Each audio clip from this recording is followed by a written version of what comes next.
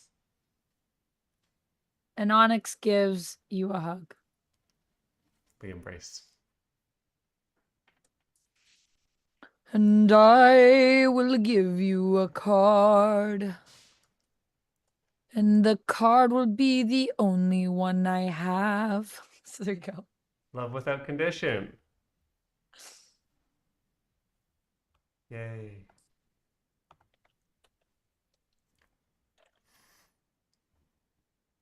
Okay.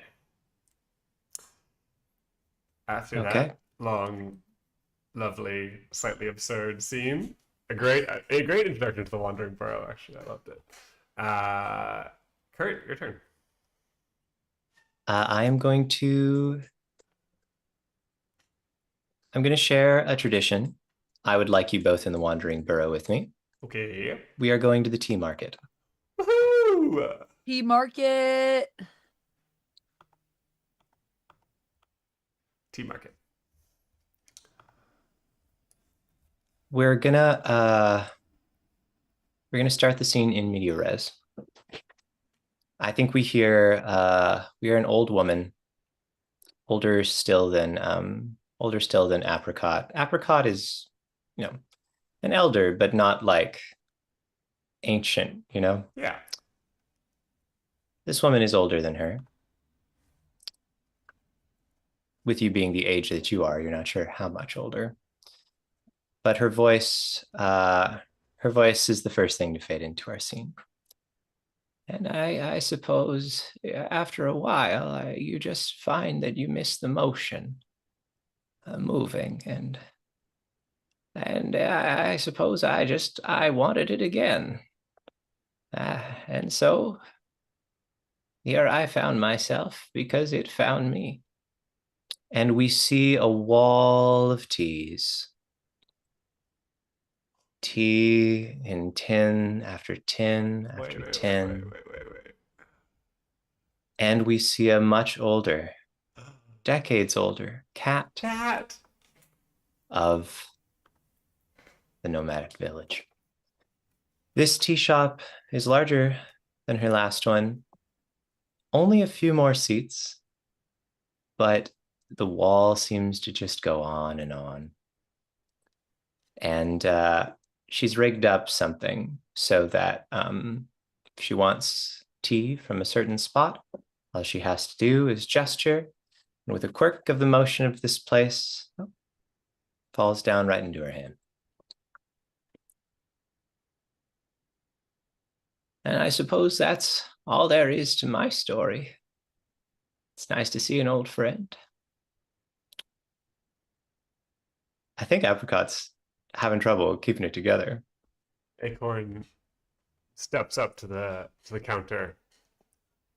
Do you remember him? Papa Saffron? Every day. I liked to imagine that we would keep doing this. But our paths diverged. And he taught me a lot, a great deal. Do you... Forgive me for asking, but do you think he loved you?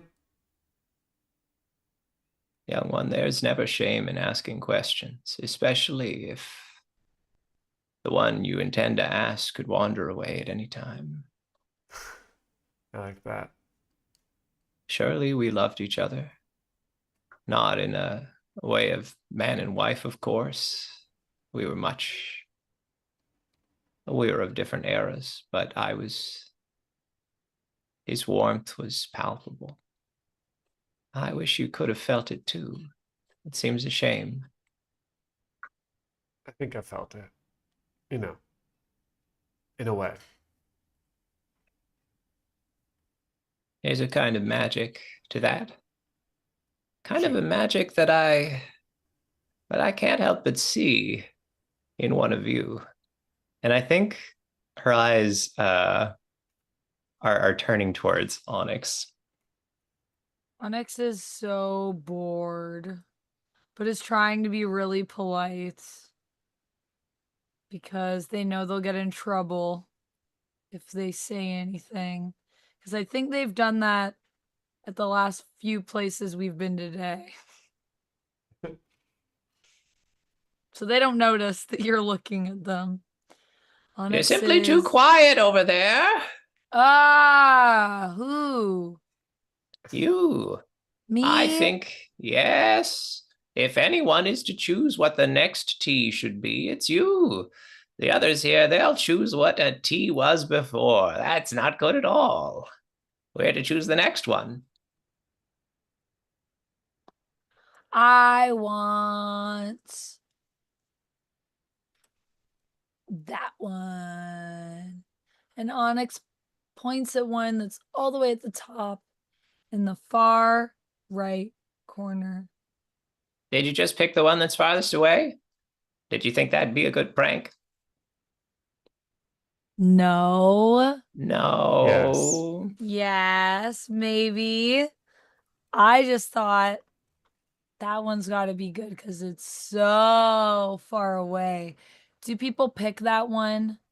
Has anyone ever picked that one? Cat leans in real close. Never.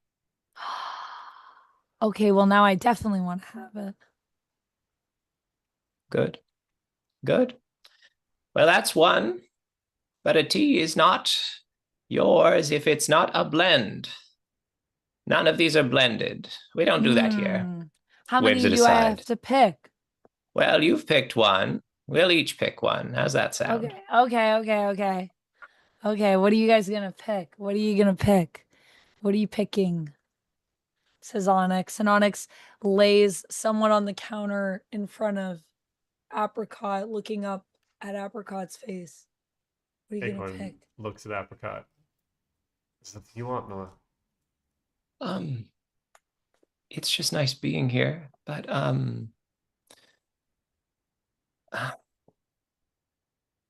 I guess maybe if there could be something. Cat, I don't know what I like. I never have. Tea was never my thing. It was Papa Saffron's. Could we What about that? Is that one? Papa Saffron. Papa Saffron. saffron? And Yeah, then Papa Saffron tea. there's like this dawning moment over her face as she goes, "Do you don't have saffron, do you?" But even just saying it, a little container, equally obscure, pops out of the wall and falls into Cat's outstretched arthritic hand. Whoa. And the other one from the corner has been taking its sweet time, the wall pushing it forward. But just in time, they both fall down. Wow. She sets one down. She sets the other down. And their eyes turn to Acorn. You don't have to know what the name of it is. You can just tell me a feeling if you like. Mm.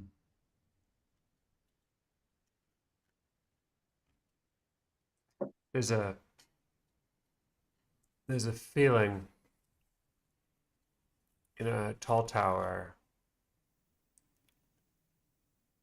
The top is toothed like Onyx's jagged front teeth, and it's soft and sweet on the wind. It's earthy and feels a bit like dirt and a bit like mushrooms. A soft bag and cold stone. Cat opens her mouth to speak. And you do hear her speak. But if You weren't paying attention. You could have sworn that it felt different, as she says, I think that's the right choice. But then his voice is gone, and Kat's there, and she's holding the three: the saffron, the earthy tea, and the sweetgrass, dusty as it is after all this time. But together, each one lends a different note. And isn't it funny? They taste just like they were supposed to be together all along. I am going to give Onyx, the tradition, a token of love. And you each go home with a satchel of this blend, never made before, except in a certain way. Maybe it was. So what happens when the hand goes back into the ground? Do you still work here or do you disappear into nothing?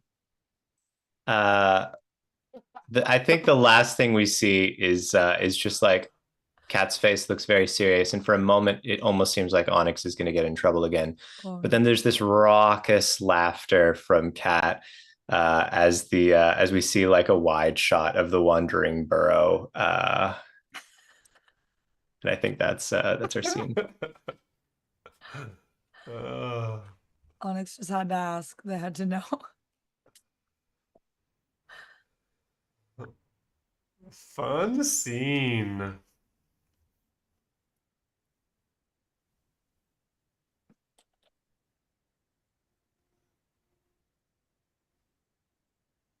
Okay. Ooh, there's too many scenes I want to do. Not Amanda dissing her own character in the YouTube chat. This is obnoxious. Thanks, They are Mikey. obnoxious. Yeah, thanks, Mikey. They are.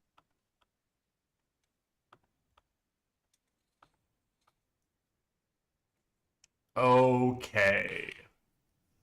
I am taking the rail line to Wintermount. And I'm taking Onyx with me.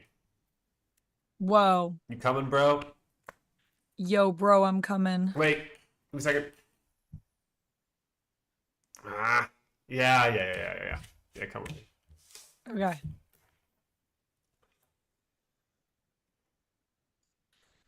Were you thinking about you might regret your choice of bringing Onyx somewhere? No, I was doing metagaming in this story game and thinking about cards in people's hands. Haha. I cannot be stopped. I will metagame. Okay. I'm gonna share a tradition with you. Okay. Kurt, you can sit it out. If you see a moment to come in, you can come in. Heard.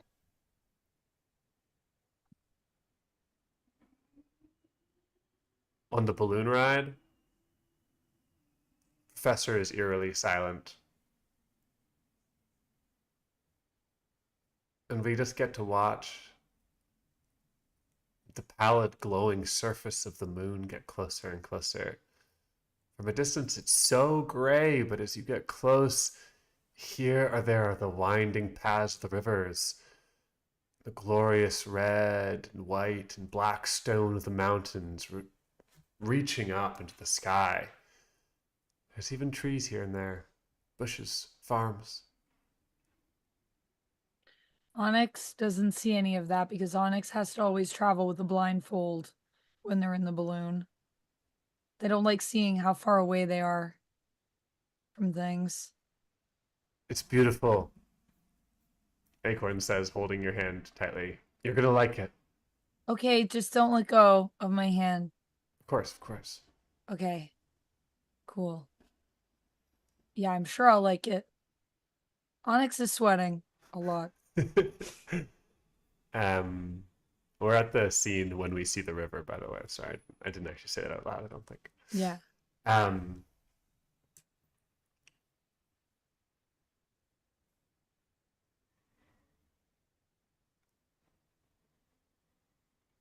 as we're coming down, I can see that you're sweating, and that you're feeling uncomfortable. You could probably feel it on Onyx's hand. So Acorn does something that she does when she used to need to calm down Onyx when you were little. She begins to play with your hair, twisting it in her fingers. The blue half mohawk tumbled across your head. And she begins to kind of like stretch and pull at the curls, letting them flow through her fingers. It's probably destroying your carefully curated mess of hair, but it feels good. It feels relaxing. And you can feel Onyx Acorn. doesn't mind. Onyx doesn't like to curate too much of their look. So they don't mind. They actually do noticeably relax. You feel that their hand, which was squeezing your hand the entire time pretty intensely, loosens a little. And they let out a little sigh, just a little, which I don't know if It came through Zoom will pretty catch well. that up. Yeah, it was very good. Okay. You sound like the bell. What bell? The bell that I rung? No, my bell. Clunk. Oh, your bell. Yeah, it did kind of sound like that. Kind of sounded like a sigh. Acorn is braiding the hair at the back of your head now, just like she did when you were little. They used to get in your face all the time. Says Onyx, sighing. We're going to the moon. Can you believe it? For the first time ever? I can't believe it. I'll believe it when I see it, says Onyx. That's funny. That's funny. And you'll see it soon. We're coming down. Let me know when we're on the ground. And just like a balloon landing on a moon upside down from a city of winter, we have a number of lovely people joining us from friend of the stream, Hime Otsugi. Thank you for sending folks our way, Hime. Thank you for joining Welcome us. on Hi, in. Hime. Raiders. Hello, Raiders. Hi. How you guys doing? As you join us, our two here are playing a couple of youth who are riding a balloon onto the moon. Normal stuff. The moon's full of trees and bushes and water and stuff. All that stuff that a moon has. That's really all you need to know for this scene to do anything. But I just wanted to say welcome. Thank you so much for dropping by. This game is called City of Winter, and we have a grand old time with it. We do. And Anthony's character Acorn and my character Onyx. Anthony is playing Acorn, she, her. I'm playing Onyx, they, them. I've never been to the moon before, so this should be interesting. Also, Onyx is afraid of heights, so they're currently blindfolded. Perfect. Pardon the interruption, but Great. feel free. We're drifting down towards the surface of the Earth on our invisible hot air balloon, and I am braiding the hair of young Onyx, the blue, curly, messy, chaotic hair. I'm so glad we're going to the moon together for the first time. Yeah, me too. Maybe this will be home. Maybe, as long as I don't have to well, I guess I could just wear the blindfold when I travel. What if I wore the blindfold forever? No, you realize that once we're on the moon, we won't be high up anymore. The moon's only high up when you're not on it. I know, but I just thought it would save time in case I want to leave the moon and go somewhere else. And maybe I just wear the blindfold forever and then I don't have to worry about it. Could save me time putting it on. It takes so long. I have to sit, you have to tie it. You're right, that would be convenient. Yeah. Are we there? How do you know? What does it look Um, like? Can you describe it to me? Tell yeah, me what it looks like from here. we're just drifting past the summit now. The bushes are red and purple here. Ooh. The light must be different, so the leaves they take a different form, and the rock is so smooth here. Wow. I want to touch the rocks when we get there. You can. Okay. I can feel you getting nervous again as the prospect of landing the balloon uh, comes into your mind, I am and nervous. I begin to twist your hair again. Do you know why? Do you know why Mama always braids my hair and I always braid yours? Um, because when you braid your hair, it gets out of the way.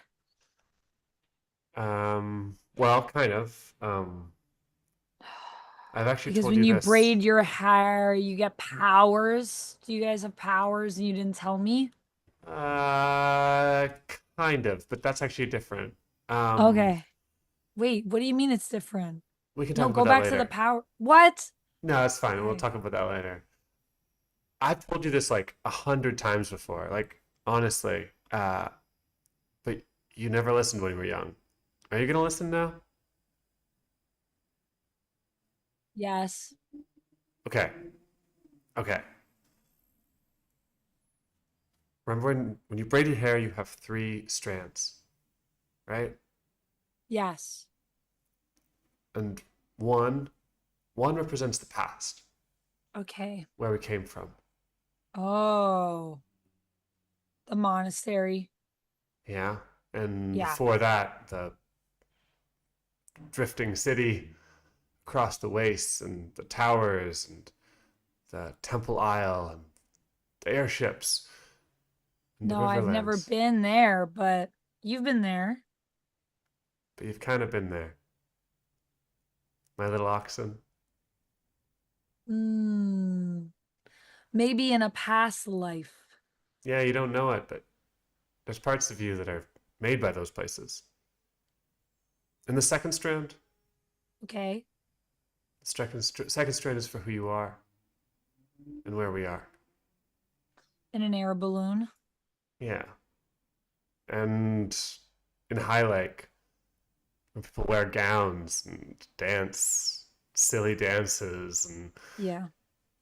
in the wandering borough where there's hotels made of greenery and people who buy and sell crystal gems Lots of tea. There's lots of tea there. and so much And tea. cats there. And the third strand is for where we're going. The To the home to moon. the moon. And the home that we're going to find. And you, you are made of all three of these parts, twisted together over and over and over again, forming a braid. She ties off the braid at the end of your hair. And maybe this is where we're going. There's a soft thunk of the basket. Are you ready? And I think Onyx undoes the blindfold. Staring out from the basket of the invisible balloon, we are on top of a green, grassy hill, and before us is a broad river flowing quickly. You can see some people in it swimming, tethered to rocks on the edge, and a couple of riverboats floating downstream, and the smell of fresh water in the air.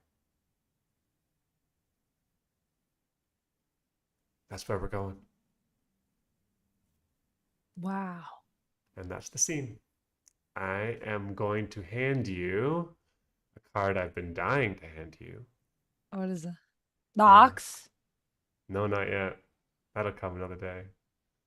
Why we braid our hair. A card given to little baby Acorn back in the monastery. Braids. Yeah, that makes sense. That makes more sense. Man, I gotta carry these traditions with me.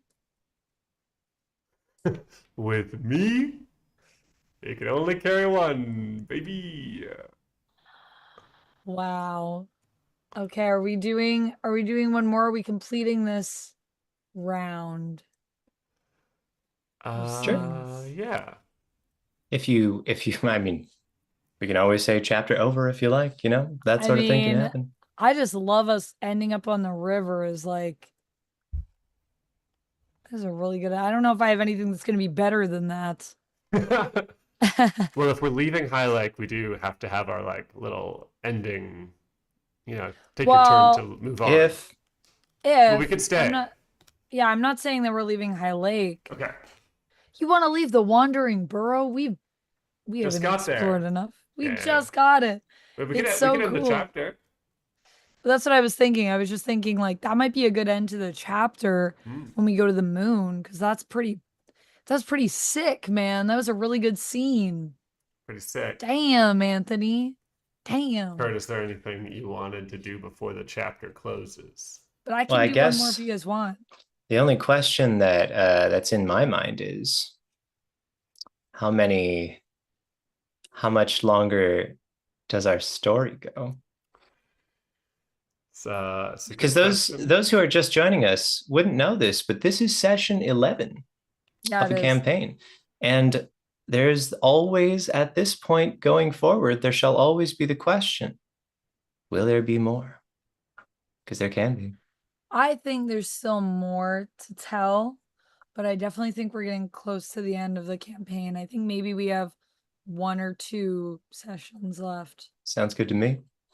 I will also, now that we're not in an active scene, just say everybody should check out Hime Utsugi. Those of us who are already on our stream, Hime does streams of solo RPGs and video games, and has very kindly also covered my own work on their YouTube channel. So yeah, thanks, Amanda. Shout out to Go follow Hime, them. Yeah, who does Hime. cool Thank you stuff. again for the raid, Hime. That was really nice. And I hope you guys Really nice. enjoyed seeing a little taste of that A scene. little taste. Little taste. Okay, it sounds like maybe we should wrap the chapter then. Yeah, Yeah. I think so. All Yeah. right. All right. So Sounds good. here is, of course, how a chapter ends. We are going to do the following things. At the end of a chapter, we will age. We will age. So everybody is going to mark another pip on their little player card. Everybody is going to get 1 step older, and everyone will get 1 step city older as well. So you'll Unless get a that little triangle. is the end of the campaign, but I just feel like we got maybe a little more. I'm just thinking like the past, the present, the future. We went to the river. We started at the river. It is very fitting. Whoa. Whoa. Well, let's say, regardless, we're going to come back next week and chat. Folks, offline, I think Anthony, Amanda, and I will figure out where we're at. But if we're done, we'll, We'll let you know. No, you know what? We'll commit to 1 more session at least. And if that's going to be like a partial session, just to sort of have epilogue stuff and then reflect on the campaign, that's fine. But we'll live at least 1 more session in this space. That's just like a really good end, but I don't know. It might just be an end to the chapter because maybe there is more that we have to say about these people. Now, give yourself a little pip. Give myself a pip. Give yourself a pip. Then form a new bond. Oh, I just realized you can press spacebar to make it like giant on the screen. Sure. Did you know that? I don't really know what. Yourself giant. So if you highlight your card, your character card, and you hold spacebar, Oh, huh. New tool unlocked. Whoa. So, does that work for every item in this game? Yep. Whoa. Ain't that something? Boom. Game changer. Mega So we add a pip. Add a pip, get a new bond. bonds in this game are what connects you to places. In our case, we have a number of bonds between us already. We are now going to be choosing a new one. Those younger folks, my character's older, their characters are younger. They have the option of choosing city bonds or not city bonds, anything with the amount of pips they have or less. Can't find my rules for City of Winter. Oh, there's. Where'd they go? Where'd they go? I want to look at all my cool city bonds that I can choose. Some of them are wild things like Glimmer of. Okay, city bonds. Back to Mapovision. Take a look. These are the bonds we can choose from. Also, there's other ones, but. Oh, I still can only choose. Oh, wait. I just got my 3rd pip. Does that mean I can do 3 pip city bonds, Kurt? Sure does. Boy, howdy. I chose mine. I'm good. Is there anything else I have to do? Maybe not, because how many cards do you have in your hand? We've got cards 2, representing. And I got 2 pips. Well, you're now 2 dots, aren't you? Yes. So no tragic discarding for you. That's right. I'm old enough that I can have 2 things. Oh, because we didn't move. We didn't move. It changes the game. I forgot. It changes the game. Changes the game. All right. I am going to be Suitor of Lyric. It's a game changer. Suitor of Lyric? Mm-hmm. Wow. What about green? Hey, look. I'm adored by green. Haha. Friend zoned. Acorn's just chasing all the boys. I love that for her. Well, so I also don't have to discard any cards because I have 3 cards in my hand with that last minute handoff. I also don't have to discard any cards. Oh, we don't get to say goodbye to any traditions, and we also don't have to say goodbye to any traditions, but it kind of feels like the end of the round, when we do that.